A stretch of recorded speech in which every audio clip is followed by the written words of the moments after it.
Bés ñaar njéegal ak yiw. te pharisien bi Simon ñaan Yeesu mu ñëw lekkandoo ak moom. Yeesu dem kër waaja toog ca lekkukaay ba.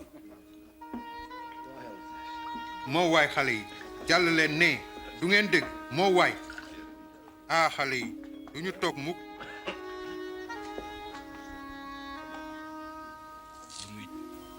xam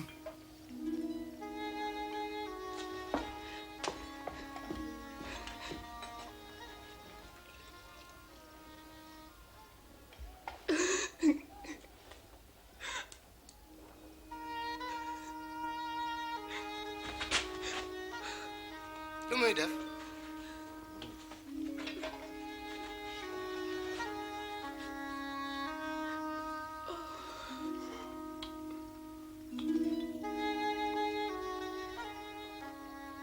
bu nit ki doonoon yonent kon dina xam kuy jigéen ji koy laal.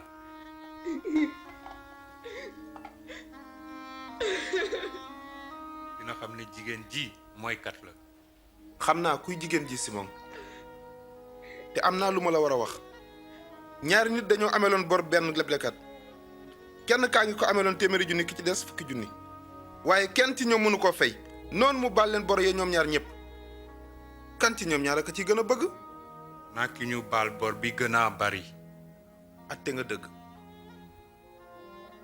gis nga jigéen ji dugg naa sa kër te joxuloo ma ndox ngir ma raxas samay tànk waaye moom raxas na samay tànk ak rangoñam ba noppi fomp leen ak karawam.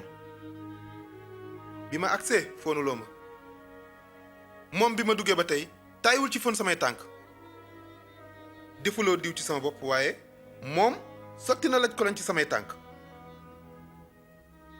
ci dëgg maa ngi leen koy wax su wanee mbëggeel gu réy nii dafa fekk ñu baal ko bàkkaaram yu bari waaye ku mbëggeelam néew day fekk ñu baalalu tuuti.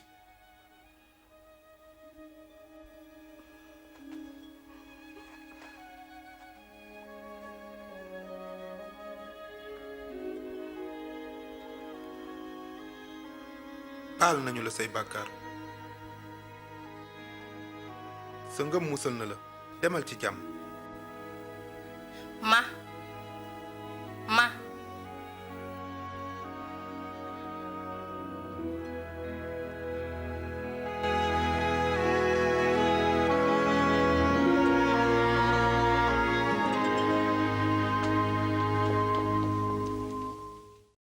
nan la farisen ba bëggoon a def jëmale ko ca jigéen ja.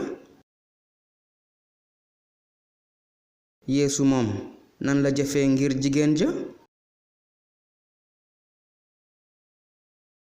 ci ban fànn la soxla njégalu Yeesu.